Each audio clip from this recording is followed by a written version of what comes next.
આજે મોટાભાગે લોકો એવું કહે છે, એક્ઝામ્પલ કે સાહેબ ઓલા નતા ભણ્યા તો પણ સફળ થઈ ગયા, આ તો 3 ધોરણ ભણ્યા તો પણ સફળ થઈ ગયા, આ તો ફેલ હતા તો પણ સફળ થઈ ગયા. એક વાત સમજો દોસ્ત, આ ઉદાહરણ સાંભળીને વધારે મોટિવેટ થવા કરતા પ્રેક્ટિકલ રહેજો.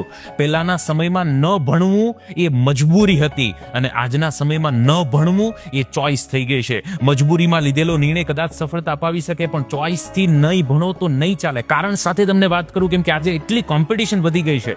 1988ની ઓલિમ્પિકમાં, 1988ની ઓલિમ્પિકમાં 100 મીટરની દોડમાં જે વ્યક્તિ પહેલો નંબર આવ્યો, એટલે કે ગોલ્ડ મેડલ જે જીતો, 1988ની ઓલિમ્પિકમાં 100 મીટરમાં પહેલા નંબરે આવનાર વ્યક્તિનો સમય હતો 9.92 સેકન્ડ 1988માં. હમણાં જે ઓલિમ્પિક 2024ની અંદર 100 મીટરની ઓલિમ્પિકમાં જે વ્યક્તિ છેલ્લે આવ્યો, પહેલે ભૂલી જાઓ, છેલ્લે આવ્યો, એકદમ છેલ્લે, એની પાછળ કોઈ હતું જ નહીં, એણે 9.91 સેકન્ડમાં પૂરી કરી.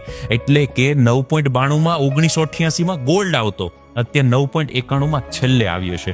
આ કોમ્પિટિશનમાં ટકવા માટે ભણવું પડશે, મહેનત કરવી પડશે, પરિણામ લાવવું પડશે. ન આવે પછીની વાત છે, પણ પ્રયાસ તો કરવા પડશે. એટલે મગજમાંથી કાઢો કે નહીં ભણીએ તો પણ ચાલશે.